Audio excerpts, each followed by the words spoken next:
नेपाल में होने वाले संसदीय चुनाव को लेकर पूरे देश में सुरक्षा व्यवस्था काफी कड़ी कर दी गई है। चुनाव को शांतिपूर्ण और निष्पक्ष तरीके से संपन्न कराने के लिए सरकार कोई भी जोखिम नहीं लेना चाहती। इसी के तहत नेपाल भारत सीमा पर सभी प्रमुख चेकपोस्ट सोमवार रात 12 बजे से 72 घंटे के लिए बंद कर दिए गए हैं। ये बंदी गुरुवार रात 12 बजे तक लागू रहेगी।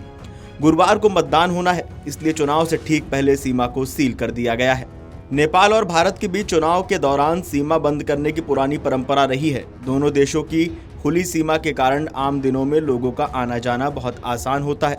हजारों लोग रोज काम, व्यापार या पारिवारिक कारणों से सीमा पार करते हैं, लेकिन चुनाव के समय ये आशंका रहती है कि कुछ असामाजिक या अवांछित तत्व सीमा पार कर चुनाव प्रक्रिया को प्रभावित करने की कोशिश कर सकते हैं। इसी वजह से एहतियात के तौर पर यह कदम उठाया जाता है। सशस्त्र पुलिस बल के प्रवक्ता डीआईजी विष्णु प्रसाद भट्ट ने बताया कि सोमवार आधी रात से ही लोगों और सामान की आवाजाही रोक दी गई है। हालांकि जरूरी वस्तुओं की आपूर्ति पर पूरी तरह से रोक नहीं है। ईंधन, दवाइयों और अन्य आवश्यक सामान की ढुलाई की अनुमति दी गई है ताकि आम लोगों को किसी तरह की परेशानी ना हो। उन्होंने ये भी कहा कि अगर कोई विदेशी नागरिक सीमा पर फंस जाता है तो उसे नेपाल के भीतर उसके गंतव्य तक पहुंचाने की व्यवस्था की जाएगी। इस बार नेपाल में 275 सदस्यीय प्रतिनिधि सभा के लिए चुनाव हो रहे हैं। ये चुनाव सामान्य स्थिति में नहीं बल्कि राजनीतिक अस्थिरता के बाद कराए जा रहे हैं। पिछले साल सितंबर में हुए हिंसक जेनजी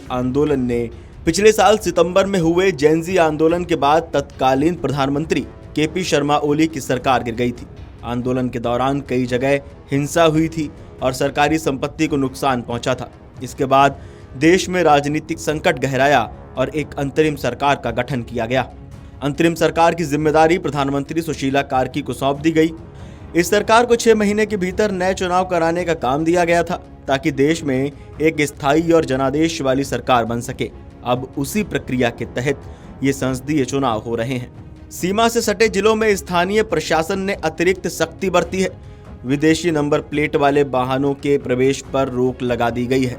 नेपाल के सीमावर्ती इलाकों में भारतीय नंबर प्लेट वाले वाहन आमतौर पर दिखाई देते हैं और उनका उपयोग भी सामान्य बात है, लेकिन चुनाव को देखते हुए इस बार इस पर भी प्रतिबंध लगाया गया है ताकि किसी भी तरह की संदिग्ध गतिविधि को रोका जा सके।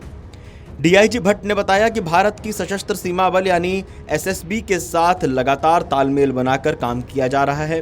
दोनों देशों की सुरक्षा एजेंसियां आपस में संपर्क में हैं और संयुक्त रूप से निगरानी रख रही हैं। उनका कहना है कि जेनजी आंदोलन के दौरान कुछ हथियार और गोला बारूद लूट लिए गए थे जो अब तक पूरी तरह बरामद नहीं हो सके हैं। यही कारण है कि सुरक्षा एजेंसियां इस बार कोई ढिलाई नहीं बरतना चाहती। Video desk amarujala.com। अगर आप ये वीडियो YouTube पर देख रहे हैं तो हमारे चैनल को सब्सक्राइब कर बेल आइकन दबाएं और Facebook पर देख रहे हैं तो हमारे पेज को लाइक करें।